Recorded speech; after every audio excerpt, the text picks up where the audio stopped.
keep reminding myself it's Tuesday.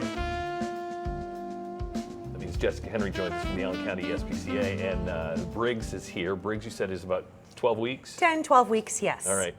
Puppy with a few challenges, but he's going to get past all of that with the right home. Exactly. He just needs to be socialized a little bit, and then I think he's going to flourish. I love it when I see a big dog who, he's not big yet, but he's going to be big. Right. And he just loves to cuddle, loves to be the lap dog. And he will probably stay a lap dog, Yeah. so have a big lap at home, Right. or be willing to share some space with a snuggle bug like this. So when you bring a puppy home, what are some best practices to make sure that he becomes part of the family? Well, as I mentioned at the outset, definitely sign up for obedience school or puppy lessons. And then frequent trips outdoors, of course, because a happy pet owner makes a happy pet. So the fewer accidents in the home, the better for everyone, right?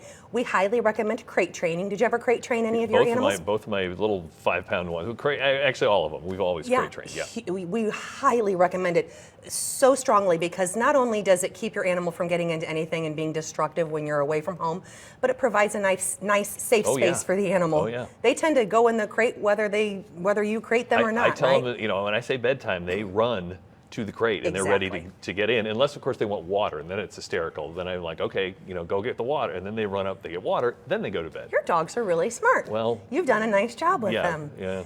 You have. But yeah, absolutely. So I think if you have kids in the home, the kids should be the source of treats for the animal. A lot of people don't think about that, but really getting your animal to love your kids means all good things come from your kids. And that applies to if you happen to adopt an animal that might be scared of the male in the home, sometimes we see that, then if the male becomes the source of all good things, like the treats, like feeding time, it really helps to build that trust between the dog and whoever he or she is afraid of. So, but yeah, lots of exercise together, walks, playtime, fun stuff, enrichment. I can't talk about enrichment enough. Having lots of wonderful things to keep the dog not just physically challenged, but mentally stimulated as well. And you've shown us some of those where the treat, they have to kind of work to get the treat to come out. Puzzle feeders, we call that, yep. But the frozen peanut butter Kong, all of that stuff takes an animal a long time to get to the bottom of.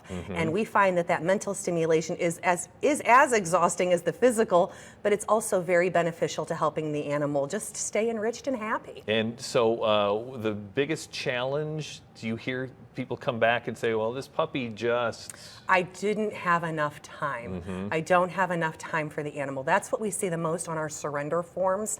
And I have to tell you, people will say, I work. Well, so do we. We all work, right?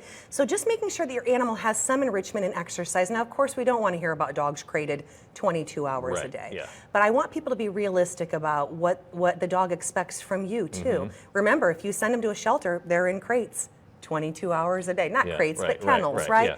So just be mindful of the opportunities that are out there. Dog daycare. You can even go half days at dog daycare. Finding a neighborhood kid to walk your dog once a day.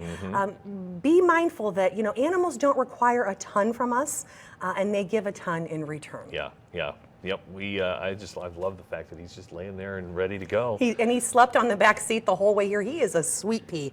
He's going to make somebody a great pet. That's the black lab mix that my wife wanted when we adopted. So like that. Jessica Henry comes here every Tuesday to tell us all about these great pets that you can adopt and not shop at the acspca.org webpage. In person, you can give them a call at 744-0454. We'll be right back on Insight.